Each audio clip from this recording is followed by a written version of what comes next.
অবশেষে ঘুচল দীর্ঘদিনের সেই আক্ষেপ। বিশ্বকাপ ইতিহাসের নবম ম্যাচে এসে অধরা জয়ের দেখা পেল উত্তর আফ্রিকার সিংহরা। আর এই ঐতিহাসিক জয়ের নায়ক অন্য কেউ নন, দ্য ইজিপশিয়ান কিং মোহাম্মদ সালাহ।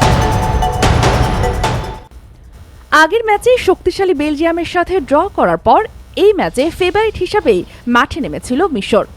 কিন্তু বিশ্বকাপের মঞ্চ সবসময় আনপ্রেডিক্টেবল। ম্যাচের শুরুতেই গোল হজম করে স্তব্ধ হয়ে যায় পুরো মিশর শিবির। আবারও কি তবে সেই চেনা হতাশার গল্প, ম্যাচ হেরে বিদায়ের শঙ্কা? কিন্তু না, হোসাম হাসানের এই দলটা হার মানতে শেখেনি। পিছিয়ে পড়ার পর যেন রুখে দাঁড়ালো ফারাওরা। একের পর এক আক্রমণে নিউজিল্যান্ডের রক্ষণভাগকে দুমড়ে মুচড়ে দেয় তারা। আর ম্যাচের সব আলো কেড়ে নিলেন দলের সেই তারকা মোহাম্মদ সালাহ।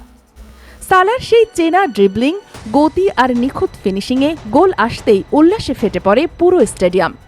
সালাহর হাত ধরে 1-1, তারপর 2-1 এবং শেষ পর্যন্ত 3-1 গোলের রাজকীয় জয় নিয়ে মাঠ ছাড়ে মিশররা। এই ঐতিহাসিক জয়ে 2 ম্যাচে 4 পয়েন্ট নিয়ে জি গ্রুপের শীর্ষস্থানটা নিজেদের করে নিল মিশর। আর সেই সাথে নকআউট পর্বের টিকিট কাটার দৌড়েও বেশ সুবিধাজনক অবস্থানে চলে গেল তারা। তো দর্শক, সালাহর এই বিধ্বংসী ফর্ম দেখে আপনার কি মনে হয়? মিশর কি পারবে এবার বিশ্বকাপে নতুন কোনো ইতিহাস গড়তে? জানিয়ে দিন নিচের কমেন্ট বক্সে।